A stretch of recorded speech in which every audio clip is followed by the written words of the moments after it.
Apple Card is the credit card created by Apple. You earn 3% daily cash back up front when you use it to buy a new iPhone 15, AirPods, or any products at Apple. And you can automatically grow your daily cash at 4.15% annual percentage yield when you open a high-yield savings account. Apply for Apple Card in the Wallet app on iPhone. Apple Card subject to credit approval. Savings is available to Apple Card owners subject to eligibility. Savings accounts by Goldman Sachs Bank USA, member FDIC. Terms apply. Thanks for choosing this free Anfield Index podcast. If you'd prefer to listen to this or any of our other shows without adverts, then now's the time to check out Anfield Index Pro. With AI Pro, you can supercharge your entire listening experience. You'll not only get all of our podcasts without the ads, but you'll have them far faster with our Quick Publish feature available exclusively for subscribers. AI Pro also puts you in the heart of our sound studio, with an option to listen to many of our shows live and interact with the podcasters in real time as the shows are recording. Upgrading couldn't be easier. AI Pro is available on all popular podcast platforms, and we have our own apps for Apple and Android. Just head on over to AnfieldIndexPro.com and get started today. Hello and welcome to another episode of Scouser Tommies on Anfield Index. I'm Jim Boardman, and as always, I'm with Jay Reid. And another international break, nearly over and done with. Lots of our players have been involved, maybe more of our players than some other teams' players, but at least it's nearly over with. And at least we've got another game. And again, as is always the case, international break, Liverpool game. What time's the kickoff going to be? Of course, as early as it possibly can be on Saturday. I mean, it's probably only a matter of time, isn't it, Jay, till we start having Friday night kickoffs after internationals. I mean, I can imagine trying to stick that in, or maybe even Friday afternoons. It wouldn't be a surprise, would it? I know, strangely enough, the Bundesliga, Liga 1 and La Liga, I've got games this weekend, this Friday evening. So Bayern Munich are away on Friday at Cologne and PSG Monaco on Friday. That's more to do with the fact that Champions League fixtures next week, I think, on a Tuesday for both them clubs. It kind of just a dumb thing in European football, but yeah, I'm not sure what the amount of South American players, which tends to be the issue with the early kickoffs. Surprisingly enough, just before we started recording, I come across a tweet from Cy Brundish, obviously of Anfield Index, and other sorts of places you can find them, noting down the distance travelled during international breaks for Liverpool players. So Darwin has clocked up nearly 14,475 kilometres in travel, be it planes and whatever. Diaz just shy of 14,000 kilometres, McAllister just shy of 13, and Ali 11,500 kilometres. Just for context, the team were playing at the weekend. Man City, I think the only player they've had over in South America is Julian Alvarez, so obviously he is relevant to McAllister at just under 13,000. So yeah. This episode is brought to you by Google Pixel, the official fan phone of the NBA and WNBA. The new Pixel 8 and Pixel 8 Pro are built different. How? Take the Audio Magic Eraser tool. It helps block out distracting crowd noise so your play-by-play commentary sounds crystal clear. The only phone engineered by Google brings out the audio you care about so your videos sound as crisp as they look. Learn more at googlestore.com/pixelnba. Audio Magic Eraser requires Google Photos app. May not work on all audio elements. Even though the media pundits will say you just got to get on with it, football is football and you're paid to do a job. These things will affect people. But yeah, early kickoff after international break, hardly new news, is it really, folks? No, and I mean, I think if you switch that around in the media, when I say the media, I'm thinking like the kind of London-based England type media who are England mad. They're going to be sort of like, imagine if it was like our players and we'd sort of arranged that, we were going to be away somewhere as a club and we were just literally taking it to the wire of how late back we were going to let them report for international duty. Maybe we were involved in that Club World Cup again or something like that. There'd just be so much outcry that we were daring to allow our players to sort of, be dismissive so much to England, and you can just imagine the shit that would kick off about it. But never mind. It's what we're used to, isn't it? It's all part of why we love England so much and why we spend every waking hour waiting for their games. As in, before we came on air, we had to check if Trent was actually involved on Monday, didn't we? But at least we know where the other players have been. And I mean, maybe the first mention to Diaz, because we spoke about him last week. He's like going to be on his way home now, presumably, but his family are already here. And I thought that was a good gesture from the club to sort of fly his family out. I mean, presumably that's going to cost a fair few quid, but, you know, to me, that's an investment. You've got Luis Diaz at home, knowing his family is safe and well over here. He knows where they are. My only worry is, of course, is if they all sort of, you know, maybe they're a bad influence and he's going to be up late playing on the PS5s or whatever. Well, new Christmas presents and all that business. Yeah, it's good from the club that, yeah, given what his family and himself have been through, you know, I'd imagine Lewis himself probably would have, you know, paid the airfare to get his family over there. With all due respect, I'm sure he's not skint. But yeah, it is a nice gesture from the club as well. You know, to offer to do that and bring them over.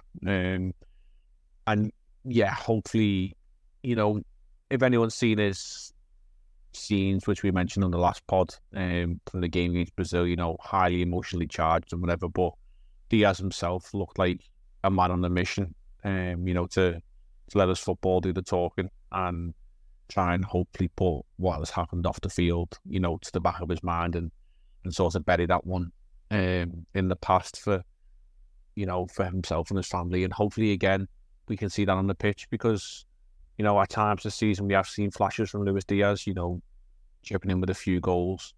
But yeah, at the same time, you know, what he's been through in the last few weeks is, you know, it's human nature. It's going to affect you day to day. And, you know, we've not seen him as much as we would have liked because of this. And, you know, if we can get Luis Diaz back, you know, on form and in the sort of frame of mind that we've seen probably the beginning of last season and that, you know, when we first got him, where he was the X factor that, you know, got bums off seats and, you know, you couldn't wait to see what he was going to do with the ball. Given what else we've got up that end of the pitch, you know, it can only lead to good and positive things. And we're going to need every player we've got available and those who aren't available at the moment to come back to be available. Because the game's now, you know, it's the busy period, as they say, and English football is, you know, thriving for the Christmas period where games are basically every 3 days, given we're in European competition. You know, the quarterfinals of the Carabao Cup as well. We're going to need as much as we can to make sure we keep these players fit, fresh, and give ourselves the maximum opportunity to progress in those cup competitions and also keep ourselves near the right end of the top of the league. Yeah, and it's going to be. I mean, if you're Klopp and you're thinking, right, we'll talk about City in a bit. Who we're going to play? Who's your front three going to be? It just feels bad that it's going to be. If you sort of looked at it and you didn't know there'd been internationals this week and you just said, right, come on then, who are you going to pick? That's not going to be the same necessarily as who you're going to pick when they do turn up back at the training ground and you actually assess them and see what state they're in and, you know, what state of mind they're in, how ready they are to go. Hopefully they'll be okay and we can just get using them. But I mean, that's the thing is even if you're sort of confident that you look at them on the training ground and you can see where they're up to and you think, you know what, these are ready, these are okay, they're not too jet lagged or whatever. It can be totally different when you see them on the pitch, you know, when you actually see them play. And I think we saw that with McAllister earlier in the season, didn't we? I mean, I'm sure Klopp, when they played him, I can't remember the game, but I can remember afterwards, yeah, we're all just thinking, what's happened to him? He's clearly knackered. And all I can think of is that Klopp sort of assessed him and the coaches have assessed him beforehand and thought, right, he's all right, he'll be good to go. It just wasn't the case, was it? And that's my worry. You know, these plays, like you just named, all those miles added up, all those air miles, you know, they might get some handy offers with the air miles, but, you know, it's just so difficult to assess. I mean, Ali's the only one I would say is a shoe-in based on the fact that, you know, he's probably the one player that can, in the position he's at, where, you know, you've got to be alert and stuff, but, I mean, they're not going to literally fall asleep, but the tiredness doesn't quite have the same effect, does it? So it's going to be interesting. I mean, yeah, we'll just have to, I mean, I just think though the opposition we've got as well, that's got to be something. That's got to play a part in it. You know, you're up against City, and I think we spoke last week how I wish we'd come out of the blocks more against the so-called lesser teams. And I just think if you're playing City, considering what's happened in the last few years with us, considering what it could mean, considering where we are in the league in relation to them, I'm hoping that's an incentive. Because like if it was, you know, it's like any of us really. If there's some reasons, if you get motivated enough to do something, you find strength from somewhere, don't you? You find energy from somewhere. So that's what we need. Trent as well was busy.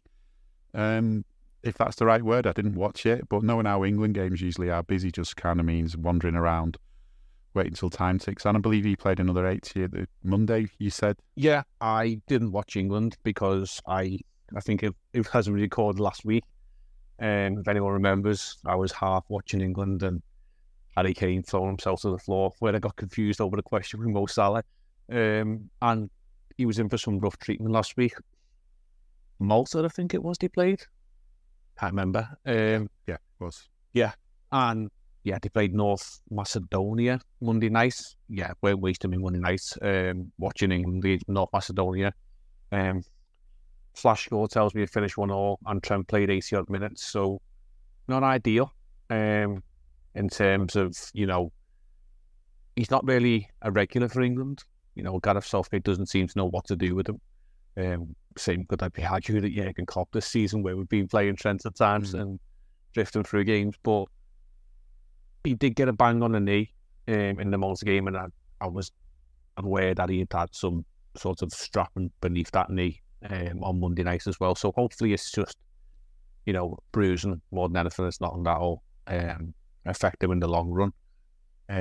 But just having a quick look actually at our fixture list. So you mentioned obviously the opposition this weekend, which we're going to come to, is Man City. But then obviously the early kickoff and all that business. We don't play again till Thursday, which is last at home in the Europa League, which I think a win sees us through on top of the group. And then we play Sunday at home to Fulham. So yes, it's not ideal, this early kickoff, but I think that, you know, the opportunities there basically to just say to the players who are going to appear, whether it be starting or substitute, you know, you've got a few days of recovery, and whatever you may have come back from, which is international duties, like, we've just got to give 150%, you know, just for this game with Man City. And then, you know, we've got a few recovery days where we might, you know, offer the opportunity for the lads to have a day or two off, you know, Sunday, Monday maybe, then you get back in training on Tuesday and you work toward LASK. And we've often seen a rotated squad for the Europa League. Yes, it didn't work with Toulouse, but at home, you know, LASK, you know, with all due respect, and we should be beating them comfortably. And then Fulham, also at home on the Sunday. So we've not got any travel involved then for a week or so, which obviously benefits the players. They can get home to their own beds. They can get to training at a reasonable time and, you know, have some sort of routine amongst the lives. So if we can just get through Saturday with, you know, as much energy as we can possibly muster from the lads, then I think we should be okay. Yeah, we just need the adrenaline flowing, don't we? And I know that can be, I'm sure, like, sports scientists are kind of frightened to death at the idea of what happens with players when the adrenaline runs away. But I mean, if the adrenaline's there, you're going to be putting everything into it. And like you say, you've got a chance to put your feet up. And, you know, as you say, I mean, I don't want to sort of, I mean, looking ahead slightly to LASK as well, I don't want us to sort of go into that game thinking we've already won it. But we should be able to go into that game thinking, well, we don't have to put all the big guns out for it. You know, we should be able to put out a team that's capable of winning without having to use every single player or risk anyone, you know, being, you know, getting injuries or being overused. There should be a chance to try things out, which is funnily enough kind of what Gareth Southgate said. He said, I just found a quote from him after the game on Monday. He said, I think in both matches we've been able to look at different players as well as trying to win. Normally you're waiting until March to do that, and we've learned quite a bit from those two games, which is an advantage for us. And that just kind of underlines to me what you just said about Trent. He doesn't know what to do with Trent. He's not even sure if he wants to use him. So he thought, right, 2 games I'm not bothered about.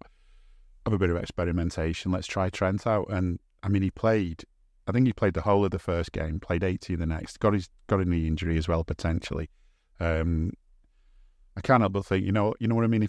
When it comes to them really needing us to kind of send Trent over and maybe, you know, a bit of cooperation and maybe we'd rest Trent for them because there was some big game coming on, there's not a chance of us doing that now, because I don't see why we should anyway, but it just, I don't know, just to me, it just takes more goodwill away. Not that there is much with England, and that's another thing, as you were mentioning. England, it's not just the big boys, is it? The grown-ups, so to speak. It's the under-21s as well, and Elliott played for them, and from what I can gather, him and Jones have been decent for them. They've done a lot of good stuff for England. You know, they've really sort of making a name for themselves at that level. Yeah, what happened to Elliott when he played for England under-21s? So, yeah, two games in the under-21s in this international break. He scored against Serbia, and last night against Northern Ireland, as we record this, he got 2 goals. However, the game was played, of all places, at Goodison Park. Now, whether that's some sort of farewell tour for the England under-21s to that shed. But obviously, Elliott of a Liverpool persuasion, playing for England under-21s, how's he received by the Goodison faithful? He's booed. You know, because that's the go-to sort of noise to make at Goodison Park these days. You know, this whole idea of, you know, why don't Liverpool fans, and mainly Liverpool fans in general, because Everton fans do have a persuasion towards England, you will see a more sort of England favouritism with them. But why don't Liverpool fans get on board with following England? Well, you know, prime example given to you there, you know, that I can't get on board with the hypocrisy of how players like Trent Alexander-Arnold will be received, you know, by opposition fans. And yes, I get football tribalism and all that, but then they all want you to join hands and, you know, come together as one, and, you know, let bygones be bygones and pretend that Trent's the best thing since sliced bread because he pulls on an England shirt with 3 lions on the front. No, I'm not having it. You know, I can appreciate players for what they are, you know, and that you can hold your hands up and say, you know what, Wayne Rooney, what a talent, but he was still a blue nose and a mank.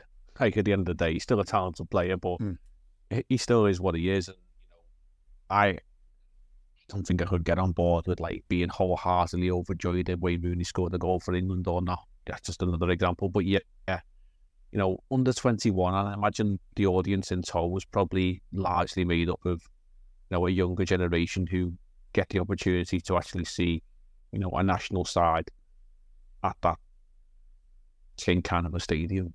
And yet they boo Harvey Elliott for actually, you know, putting the team they've gone to see, you know, or actually Tyler Morton, first of all, of Liverpool on loan at Hull, put England 1-0 up, and then a good free kick from Elliott just outside the box, made it 2-0, and then he ran through and made it 3-0, and yet he's still booed. You know, it kind of sums up Evertonians in what they are. You know, it might be about England, but we cannot forget, you know, we're not obsessed with Liverpool. We don't really care what the red shirts say. No. However, there's a red shirt on the pitch, so we must boo him and let him know that he's at Everton's ground here. Yeah, just, you know, adds to the reasons as to why not support England and how weird also Everton fans are.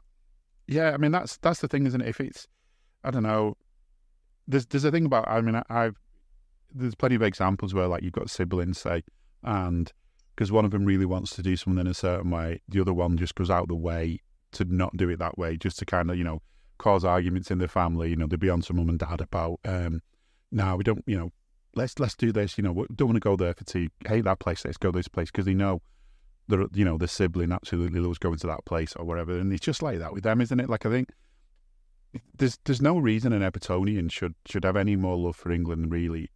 And, you know, the whole Scouse nor English stuff, all of that stuff to me should apply just as much to Everton. As Liverpool fans, we've got a bit more on top, I'd say, because of, I don't know, I mean, for me, I like there's bits go back to when John Barnes was getting booed for England, for example. That's sort of some of my dislike of the England national setup. But there's more to it than that. And I just find it mad that Everton fans can be sort of, I don't know, in a bit of a loving with England anyway. But fair enough. I'm not going to criticise someone who has that. That's up to them. But then, like you say, it's just so petty and childish and silly. And I mean, did they boo any of their players that were playing? Oh, maybe there weren't any of them, were there? So, you know, I mean, that's another thing at Everton as well. I mean, there's like a lot of talk about their youth setup not being what it was and stuff. You know, they're not finding these Roonies anymore. Strange place to play a game, I suppose. Maybe it is, though, like you say, a rehearsal, because you're thinking Everton's going to be the destination for all the big games in the future if they get their stadium to go ahead. But we'll have to wait and see on that, because I'm not convinced. Are you that person who has everything? The coolest merch and those must-have fan threads? Well, over at our Anfield Index shop, we've gone that extra mile when it comes to pimping up your Liverpool collection. From our popular range of bespoke design t-shirts, sweaters, hoodies and hats, to our signature edition mugs, prints and coasters, all provided with fast worldwide shipping. We have something for every red. We also stock official LFC merchandise and are licensed with the Premier League and UEFA to sell official iron-on shirt badges and sleeve patches. As a listener to this podcast, you can get 10% off everything with coupon code AIPRO10. Just head over to AnfieldIndex.shop or find us on Etsy by searching for Anfield Index.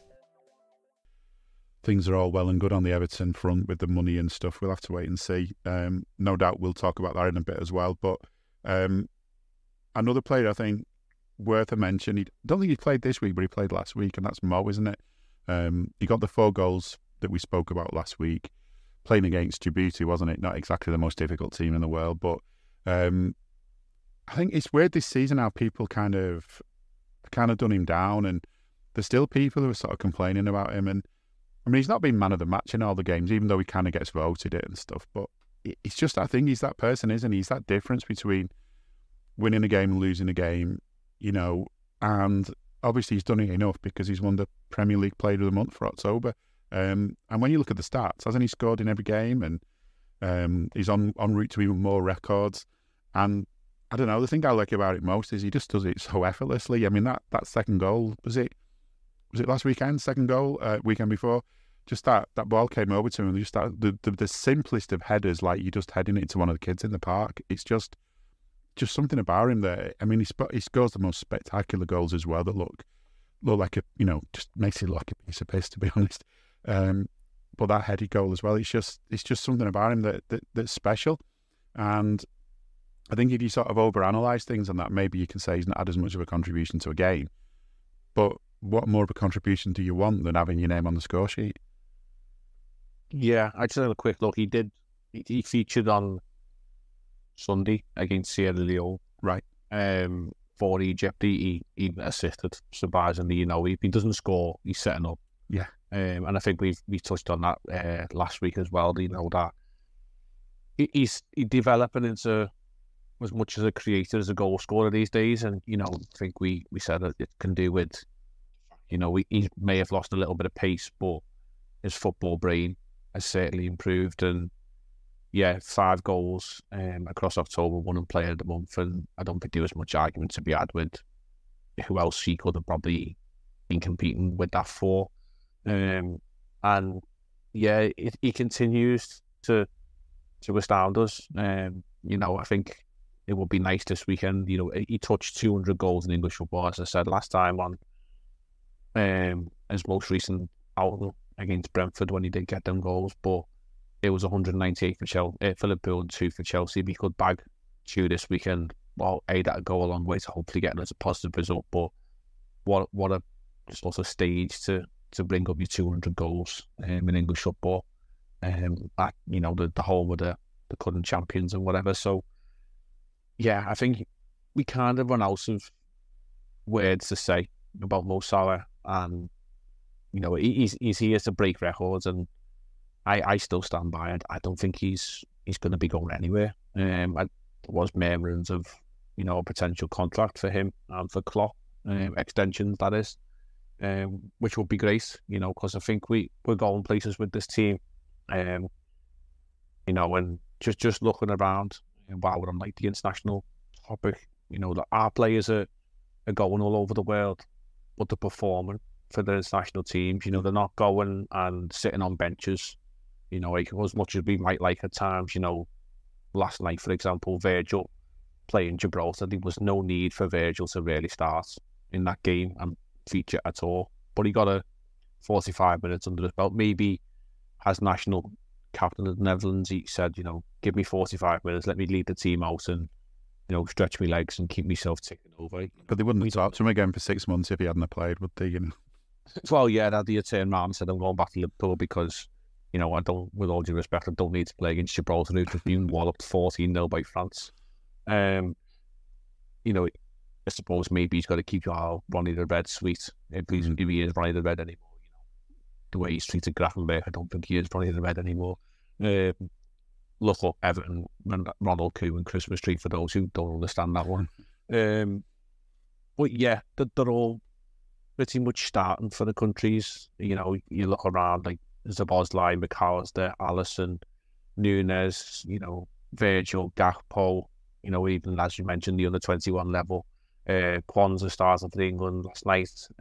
Pretty sure he probably weren't booed and given the same treatment as Harvey Elliott is because, they probably forgot that Kwanzaa actually plays for Liverpool. Yeah. And if players were fit and available, the likes of Andy Robertson, Curtis Jones, probably would have also been playing for their national teams and starting games as well. So it's good that we've got such a wealth of talent in our squad, and they are of the ability that they go and represent the national teams and perform at the highest level.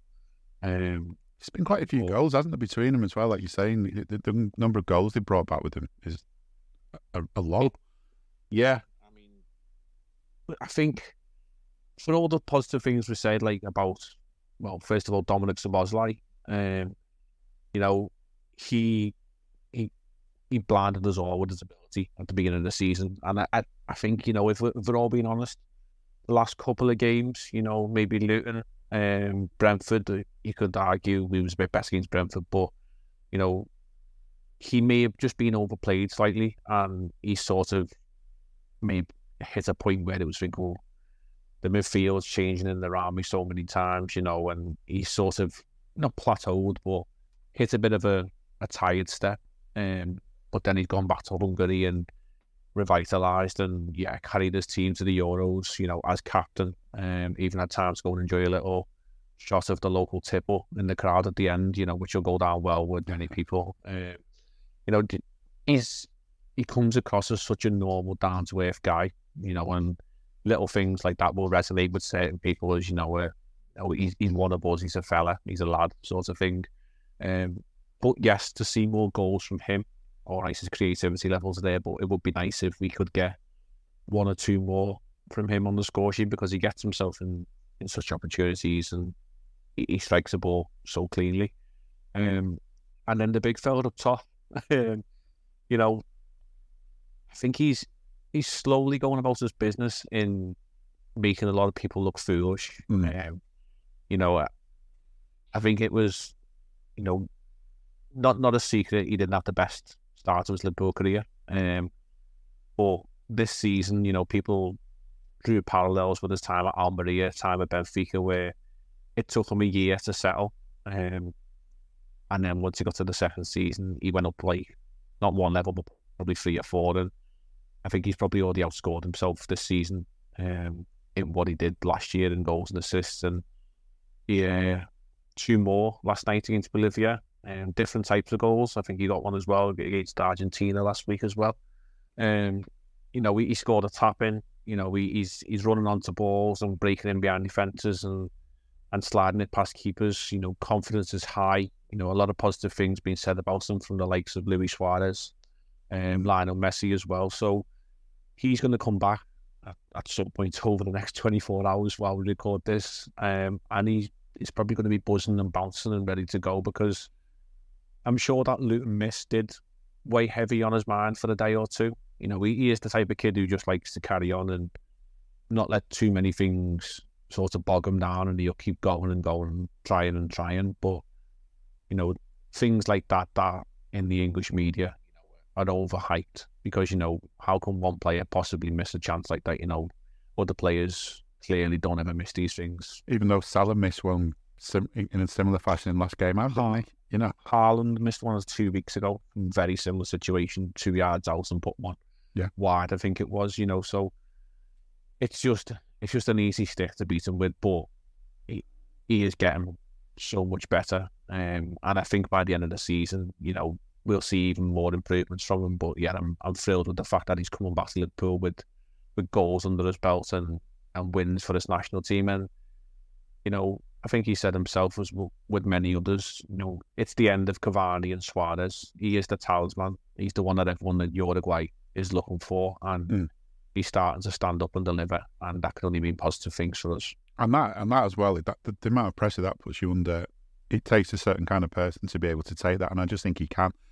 I mean, like you say, everyone's looking up at him and everyone's ready to blame him or whatever when it goes wrong. I doubt they're the same. They're the same with their players as the English fans are with their players, if you know what I mean. Sort of, I don't know, almost ready to sort of have them beaten up or whatever for not winning games and things. But it takes a lot of confidence and it's a big sort of responsibility on your shoulders to be kind of the man playing for your country. And I just think he's got that ability to do it. And I think, and you're saying about people being proven wrong as well. I'm quite enjoying waiting for that to happen as well, because that, in any game, you could really, if you wanted to, if you were that kind of person, you could go through a game and you could pick almost any player and find some mistake he made. And in many cases, sort of turn around and say, right, that's the reason that they've lost. And that's what people have done with Darwin, that he's missed a chance that looked like a sitter. There's no sort of thinking that how the hell did he get into the position to have the chance that looked like a sitter. That's not taken into account. There's no sort of consideration that, in a game of football, chances don't go in. Sometimes the keeper saves it. Sometimes you're just off and you hit the post and it goes away. There's just no consideration that you can't blame everything on one moment in football, really, unless it's literally maybe if it's in the 98th minute of a game or something, maybe then you can say something.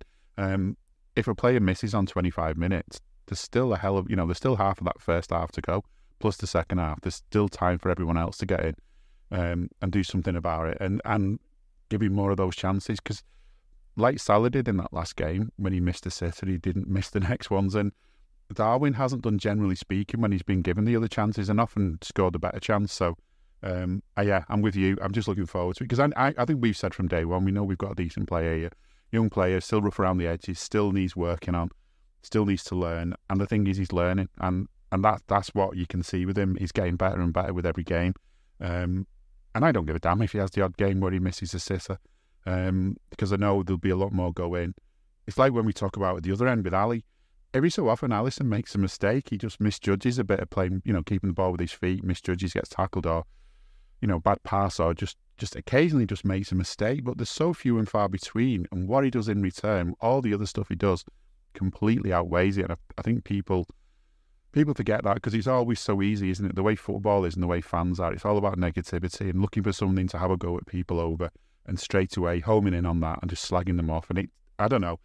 Maybe it happens to all clubs, but I feel like with us, we're the ones that get it the most. It's our players that get it the most, that everyone's just waiting for a mistake, and then they can pounce on it. And, I think quite a bit of me thinks, as much as I'm annoyed with that, I'm also thinking, let them think Ali's a shit keeper. Let them think Darwin's a crap forward, because the facts will come and hit them in the face before too long. And that's up to them, isn't it? That's them. They've got to learn from that.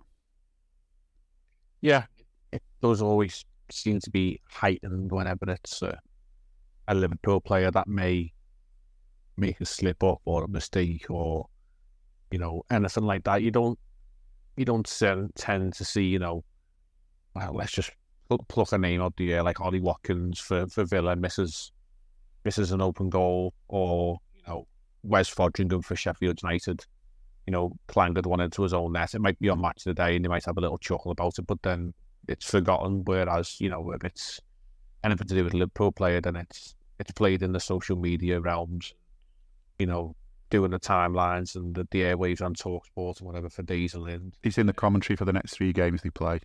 Yeah, and it's always, Alisson's got the ball in the street again. He, as you rightly said, we know he likes to take risks. We've kind of become accustomed to it. It was very apparent from, I think, one of his first appearances when he dinked the ball over, I think it was Neil Maupay's head for Brighton very early on in his Liverpool career. And we were like, oh, hello. We've not seen this since Bruce Grobbelaar sort of thing.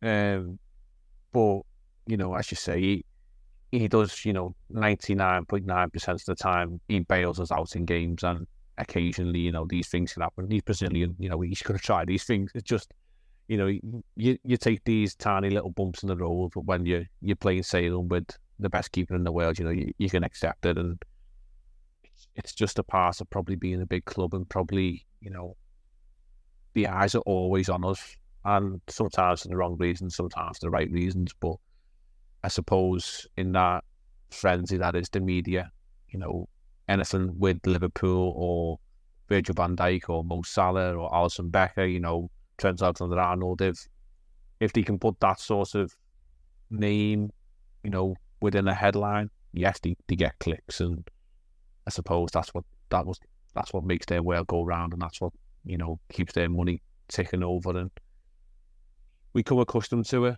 You don't always get a fair crack of the whip, but if we start City and moaning too much, we might sound a little bit like the other side of the Stanley Park that seems to have the world against. Yeah, well, it is everyone else. Everyone else is against Everton, obviously. But I feel so sorry for them. Actually, never ever do that. If you ever go to Evertonian and you say, I feel sorry for Everton, they don't have humour. I don't know what it is. They don't want your pity. They don't want your sorrow, kind of thing. So, in other words, when I said don't do it, do it. It's quite funny to do.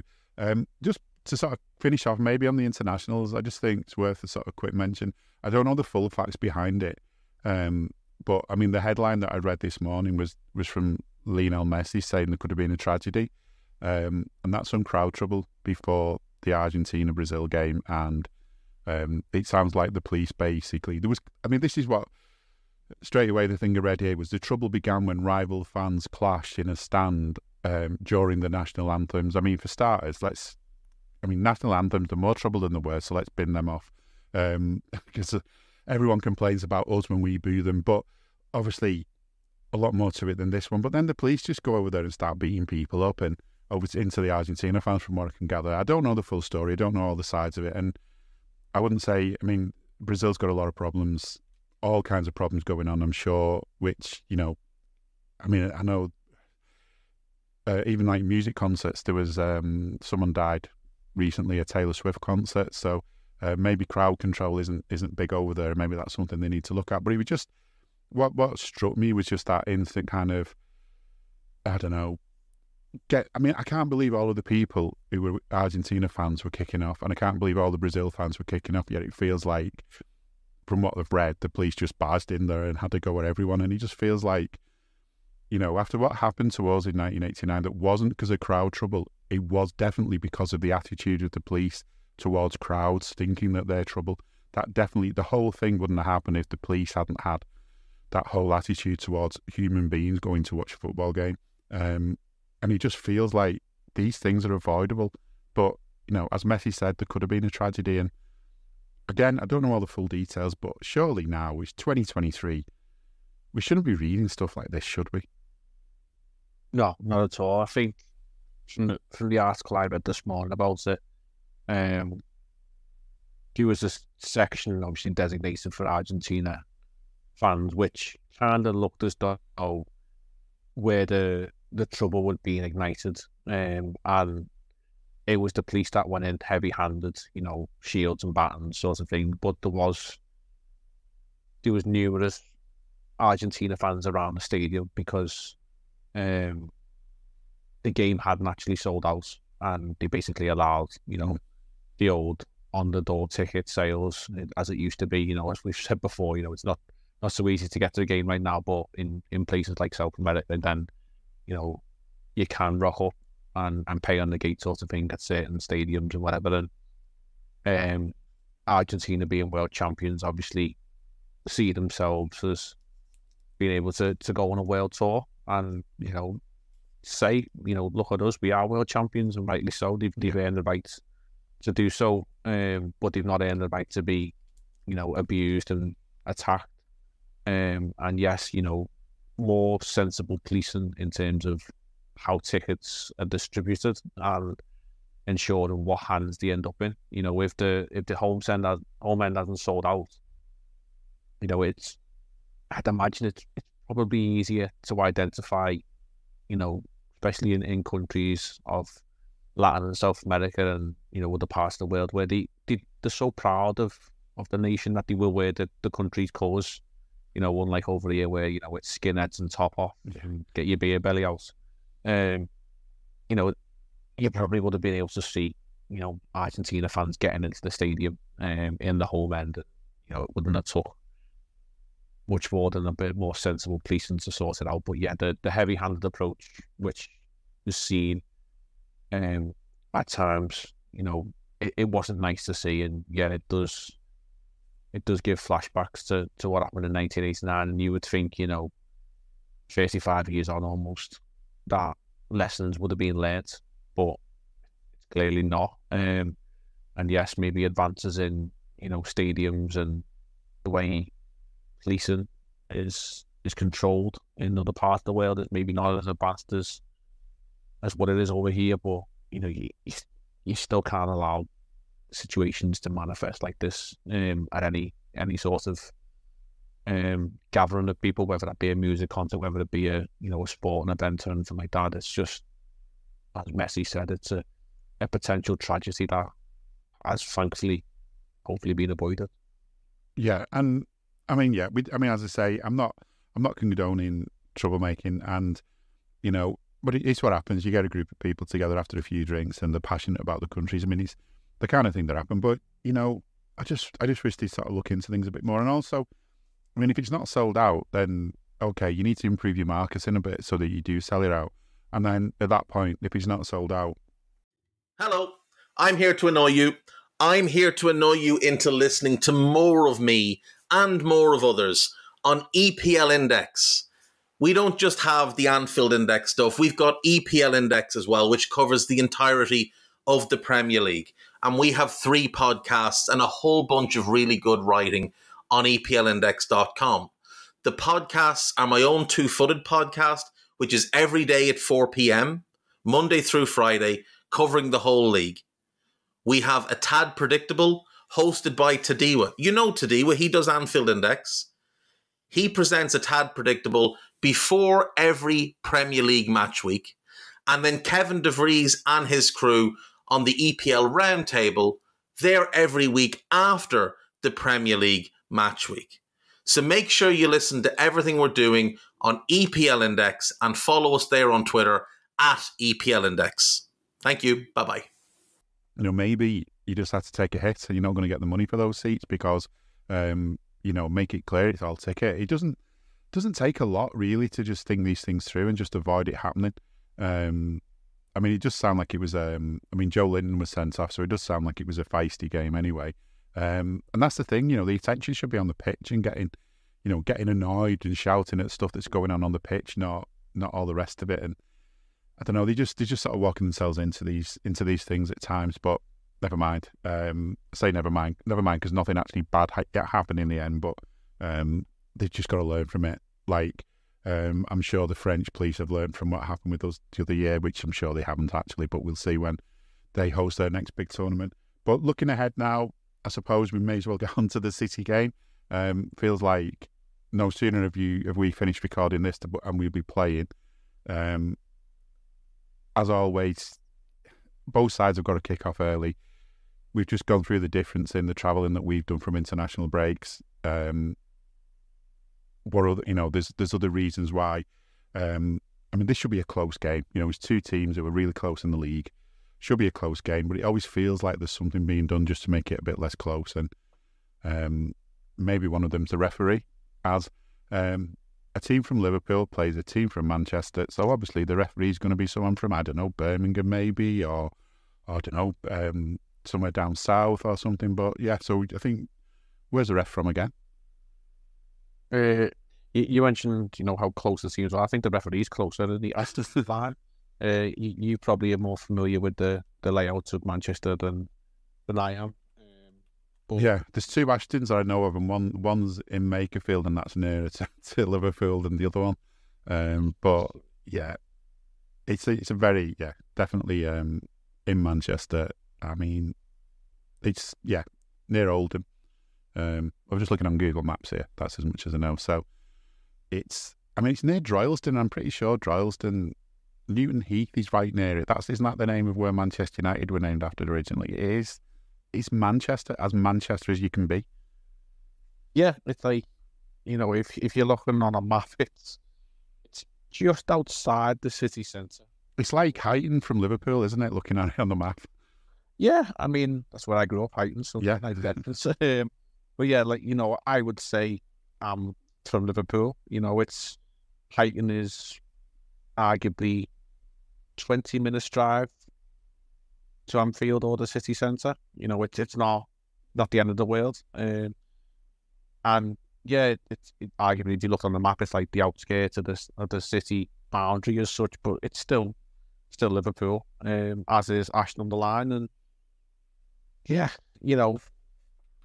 are we gonna go and source a scout referee for when City come to Anfield? Probably not. I don't remember Mike Dean seemed to get many of them games, even though he was from the Wirral. And people of these referees will say, "Oh yeah, I support." I'm sure Chris Kavanagh or Chris Kavanagh, however he wants to say his surname, will claim he probably supports Stockport or Oldham or somebody on the Greater Manchester outer ring. Mike Dean was a Tranmere fan, and I think it couldn't actually be argued. He was a Tranmere fan who spotted it at Prenton Park and sort of, vigorously cheering the team on. But yeah, it's ever so fishy that, in a game of such high profile magnitude, that the referee should be one of Manchester connections. And yes, there might not be, a plethora of referees from other parts of the country, but I think we could have actually had a more fairer, balanced sort of official in charge. And even the fourth official, Stuart Atwell, has questionable links to Manchester as well.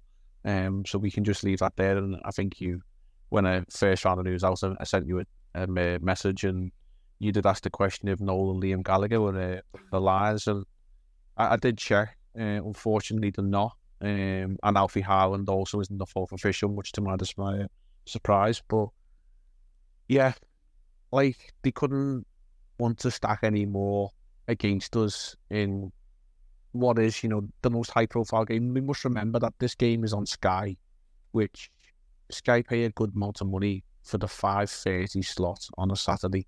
Yeah. And that is when the game was supposed to be played, and TNT, formerly BT Sports, have the 12:30 slot on Saturday. They've switched because Brentford has got that game. Got that pick from TNT Sports, and they're now the 5:30, and Sky have switched to 12:30. Unadvised that Greater Manchester Police, on reference to how policing of games takes place, deemed as such a high-risk game that they, possibly couldn't, control the mass hooligans from Liverpool. And yes, okay, there has been incidents between the two clubs, but no fan base is innocent in what they do. Let's be honest here, it is very, very, very much a small minority. You referenced the Copperberg bottle, which was tossed at the Man City coach when they come to Anfield a few years ago in the Champions League, and yeah, it was one. Yes, there was people rattling the coach, people banging on the coach. There was, flares and smoke bombs and whatever, but nothing of a violent nature other than one bottle tossed at the coach. And that person who threw that would have probably got his ass, well, not ass kicked, but he'd have been told in no uncertain terms by other fans around him that was too far.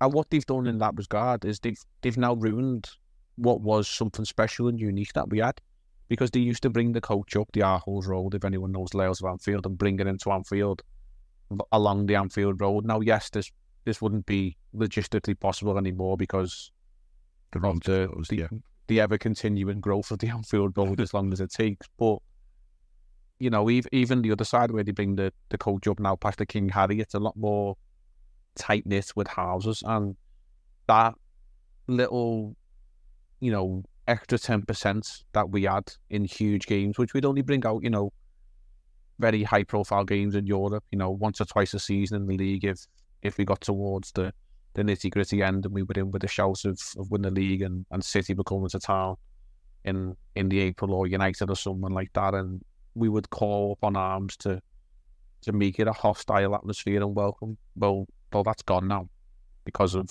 one idiot who, you know, deemed it okay to toss a bottle at a coach. And yeah, I don't think it called for this sort of approach from Grace and Manchester Police to, you know, change the fixtures to such an early game. But so be it.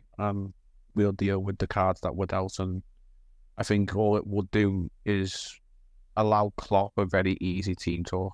You know, you don't have to put much up there and just say, like, you know, they're stacking everything they can against us. Go out there and just prove them all wrong.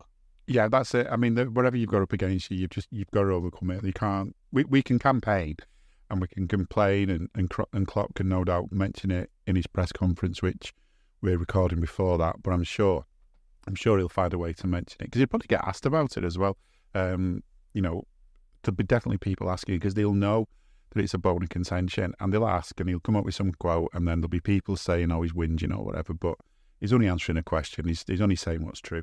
I just checked, by the way, Ashton-under-Lyne is 5 miles from the Etihad. So, I mean, when he was growing up, I don't think they would have been playing at the Etihad. But, you know, if you're going to support a team and you live there, then that's kind of like, you know, when they talk about support your local team, that probably is the local team. But the other thing as well is, I mean, you're talking about the trouble and stuff like that. This hostility before a game, I can remember actually outside the King Harry when we played... who did we play? Yeah, we played in the UEFA Cup, Europa League last time we were in it. I can remember us being around the King Harry because I can remember we were playing Dortmund actually, that was it. And there was loads of people up on scaffolding on one of the houses, and I thought this could end in tears, but it didn't. Whoever put the scaffolding up had done a good job, but the pyro was going like mad. And there were Dortmund fans mixing in with us. That's the thing. There were Dortmund fans in around the King Harry and around Anfield Road, basically waiting for their coach and waiting for our coach, and it was so good natured.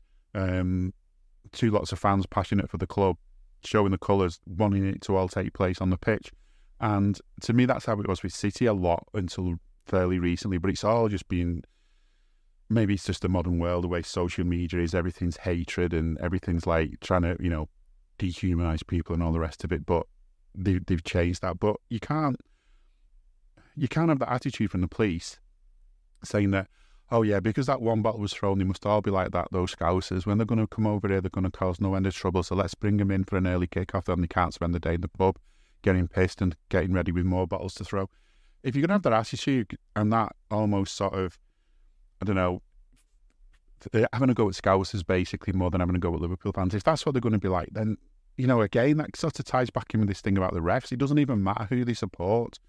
They're from a city that despises Scousers. There's no other way about it. If you walked into that referee's local, like half a dozen Scousers walked in and made a bit of a din, doing no harm but making a bit of a din, you can imagine there'd be sort of trouble potentially going to happen because of where it is, because it's in Manchester where they basically hate Scousers, and I would say they hate us more than we hate them. I mean, I think we've got other things to be worried about than being obsessed with them. They're almost as obsessed with us as the Blue Shites are with Liverpool. Yeah. You know, I don't even think you'd have to go in and cause a din. I think yourself. You probably more frequent in the city of Manchester than I am. But if you walk into a pub, and your voice can be heard to order a drink, you can guarantee eyeballs will be directed in your direction. Like, yeah, what are you doing here?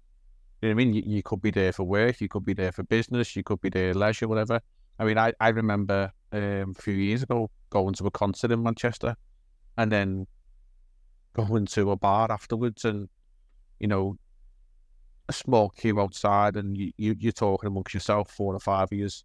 You get to the front door and you're quickly told, "Not tonight, lads," and you're like, why? Really? Like, can we ask the question why?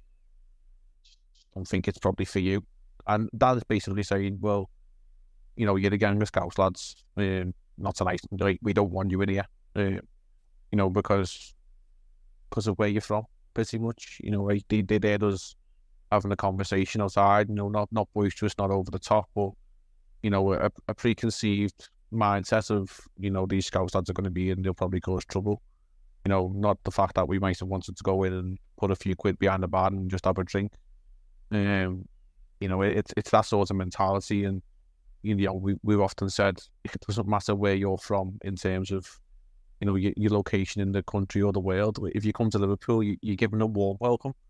Unless you are acting, out of tone, and yes, you'll be quickly put in your place, probably verbally by a quick-witted mind. But if you're coming from Manchester and you actually probably went to, go into a bar in Liverpool, you'd be welcomed. Yeah, and it just kind of sums up the difference, I think, between the two cities. As much as we are alike as two northern, cities very close together, we're actually very, very different. I think as well in terms of the type of people that we are, but that might just be a biased perception of mine. But I just think it's the case that it's a lot more welcoming in Liverpool than it is in Manchester. Yeah, I think there's an element of knobhead in Liverpool, like there are bellends in Liverpool, like every city has them, and in Manchester there are great people. There are some people that who are all right, and I think it's kind of like the ratios swap round.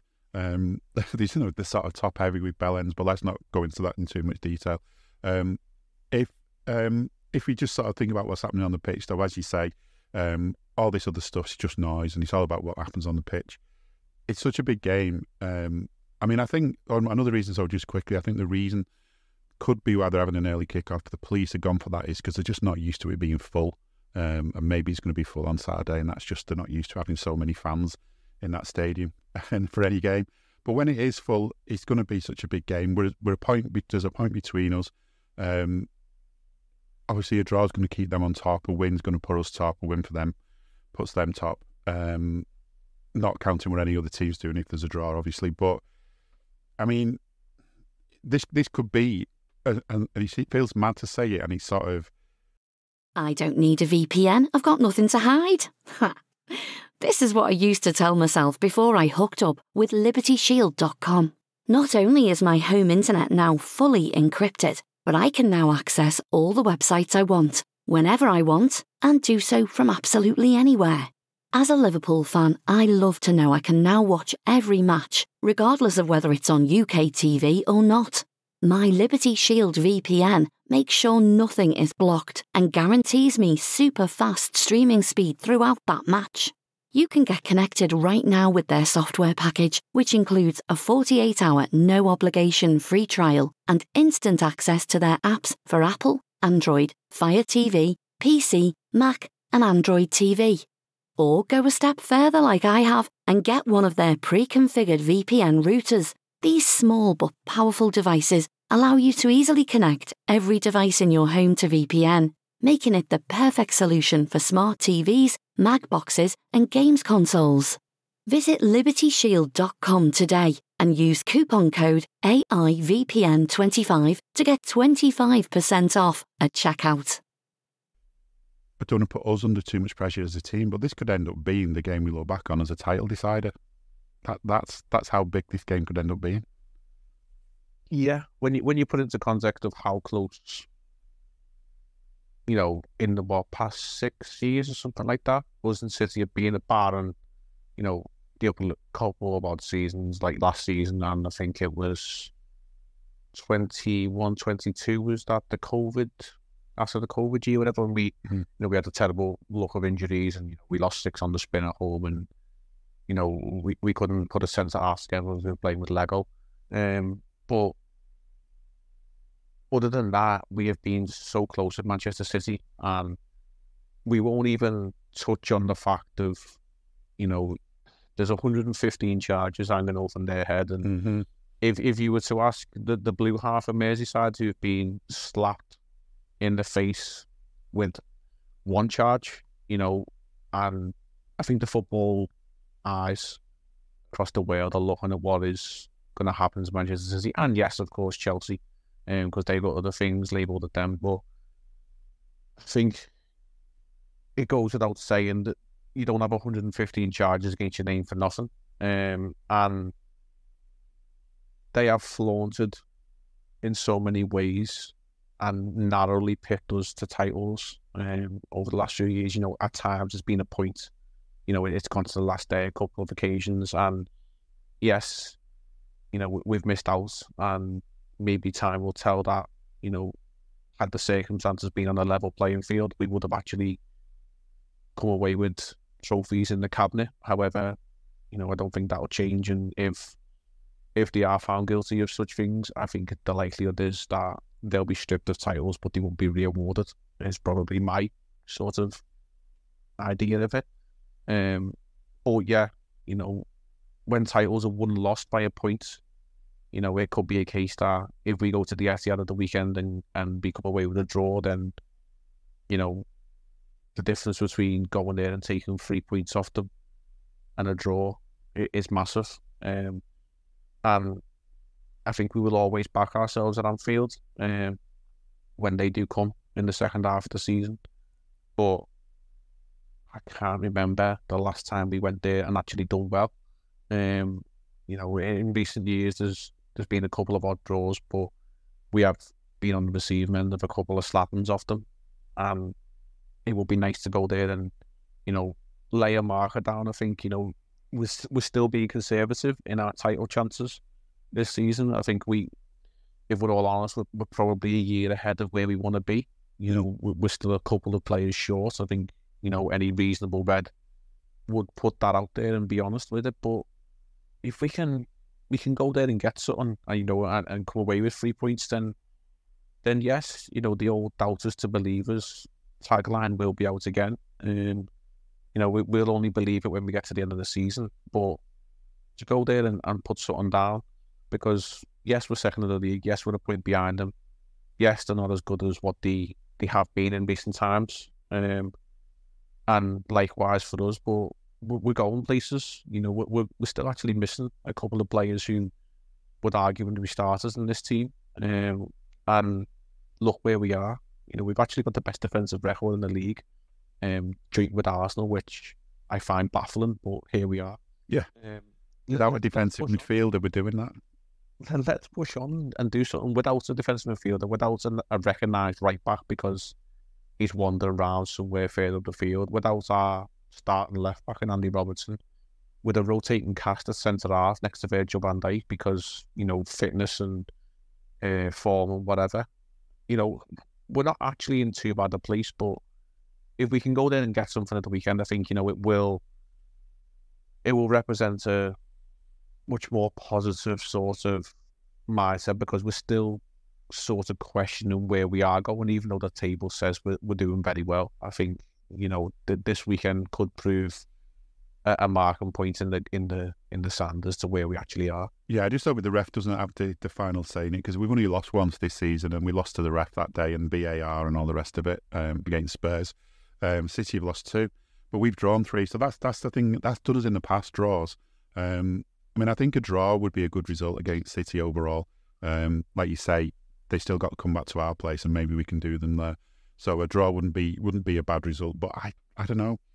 I feel like we're due a win, so I hope we get it. Just quickly on the corruption stuff. Obviously, when we say corruption, we're talking about allegations of corruption from teams. But Everton fans haven't been using the word allegation, have they, when they've been talking about corruption? Because even though they sort of owned up and said, yeah, we did spend too much, not as much as you think, but we did spend too much, even though they admitted that they had broken the rules on the finances, all the fans are basically saying that the Premier League are corrupt. It's Everton, isn't it? Yeah, if you just go on Twitter, or X as it's now known, formerly known as Twitter, like Prince and all that, just source a few Everton fans. It's not hard to find. You'll probably look for a logo, which is the Premier League one, pink, with a navy lion's face on it, with the red corrupt underneath it. If you just have to actually take a moment to see any sort of post, just put Everton in the search bar and you'll find something. I just put ASCN, Upper Gladys Balloon. Yeah, and you will find a plethora of profile pictures that have been changed to the corrupt Premier League logo, which, it's kind of funny that the blaming the Premier League, there was actually a guy who went down to the Premier League offices and, shouted at a closed door of a building that's about 7 stories high about how corrupt they are and up the toffees. You know, I'm sure they would really hurt them bricks and mortar. But they admitted what they'd done. Okay, they might be questionable as to, you know, the amount they went over was not excessive as other clubs may have, you know, flaunted their finances, but you cheated the system. You know, you lied about things, you tried to cover it up, and the club come clean and said, yes, okay, we admit these charges, we accept our guilt, so you were punished for it.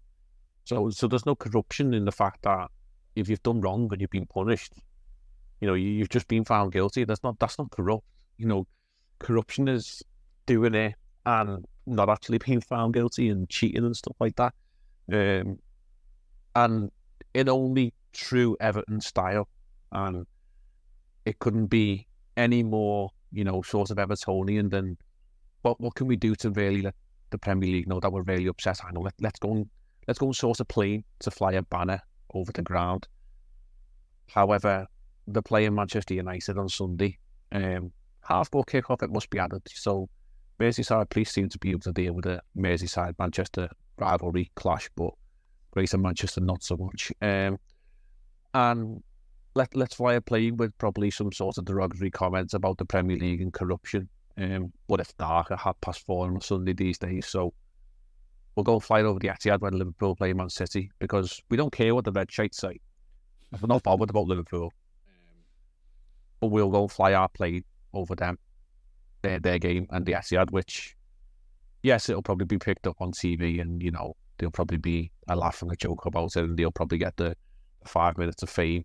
But yeah, they couldn't wait for, you know, a game in a couple of weeks when, you know, they're probably on TV themselves or at home, or, you know, I'm aware that there's several banners being made and financed to be on display on Sunday. So, you know, I'm sure they'll make the feelings known. But yeah, it's laughable that if you've admitted something and you've been found guilty and punished for said offence, that's not actually corruption. It's bizarre, but yeah, I suppose that's Everton for you. Yeah, I mean, who's this guy now? The sporting director of football for Everton, Kevin Thelwell, well known. I had to check his name then. I mean, this is just everything about them. So there's a big Twitter thing going on where our spirit remains strong, blah, blah, blah, blah, blah.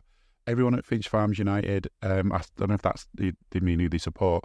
And then Kevin Thelwell has written to Evertonians on the recent wholly disproportionate and unjust ruling.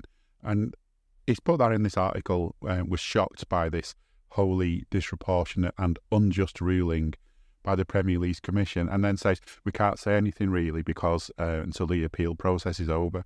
If you can't say anything, don't say anything.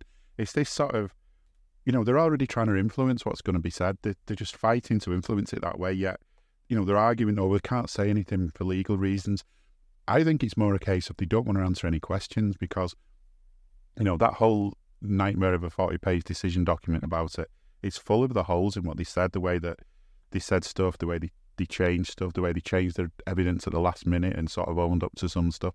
I reckon if they were willing to be spoken to by the media, and if the media was willing to ask the right questions, everyone would see them how foolish they've been. But still, I suppose the Everton fans wouldn't. And the person who before the sort of most recent post on Twitter with that pink logo said someone should produce round stickers of it so that people can stick them over the Premier League logo on a Everton replica shirt if they've got one.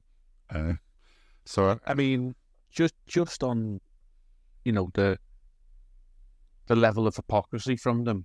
There was a vote yesterday taking place amongst the Premier League clubs about allowing teams to loan players from other clubs which their ownership model or regimes may have. And Everton were one of the clubs who opposed, you know, the ban on it because, you know, there was obviously a push, and let's not like try and kid ourselves here. Clubs such as like Liverpool and Arsenal, who are multi-club models, like Man City or Chelsea, for example.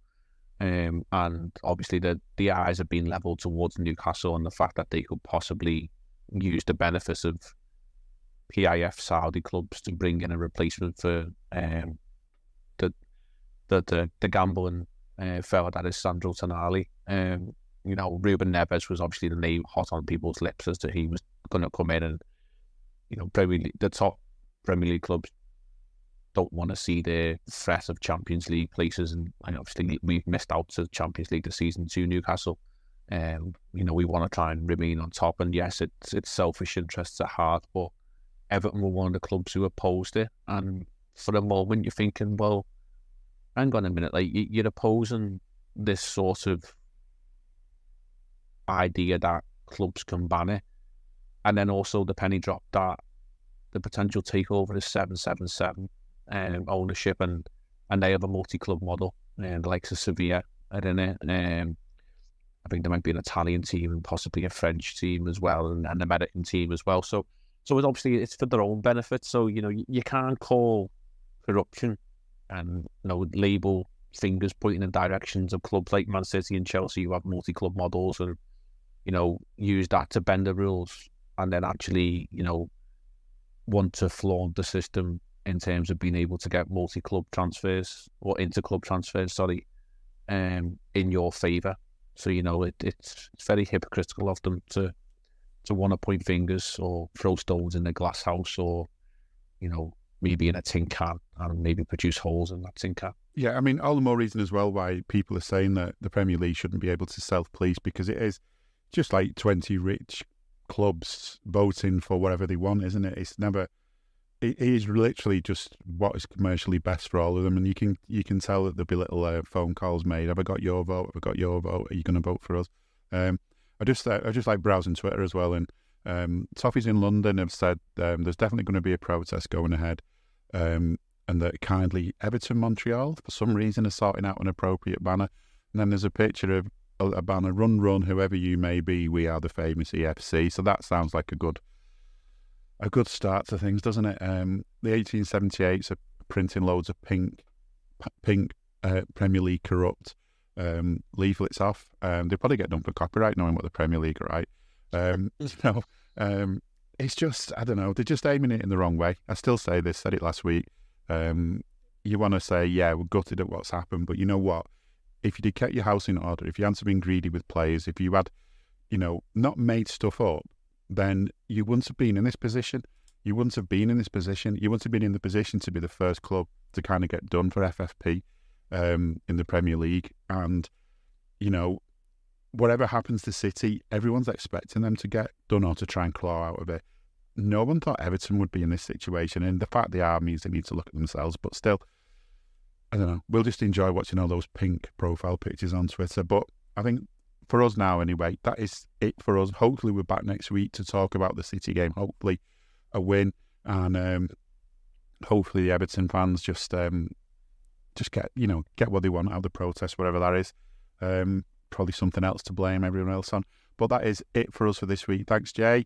Thanks to you for listening, as always, and we will see you soon. We hope you enjoyed listening to this Anfield Index show. Please be sure to subscribe to our channel so future podcasts find their way to your device automatically. There's nothing quite like fan engagement, and we'd love to know what you think of anything discussed on this show. The best way to get in touch is over on our free Discord community, where both podcasters and listeners debate the hottest LFC topics 24/7. Sign up free now at AnfieldIndex.com/Discord. You won't regret it. You can also follow us on Twitter at Anfield Index, and find us on Facebook by searching for Anfield Index. Oh, and before you go, we'd love it if you could leave us a 5-star review on your favourite podcast app. It only takes a couple of seconds, and it means the world to the people who create these free shows. Sports Social Podcast Network.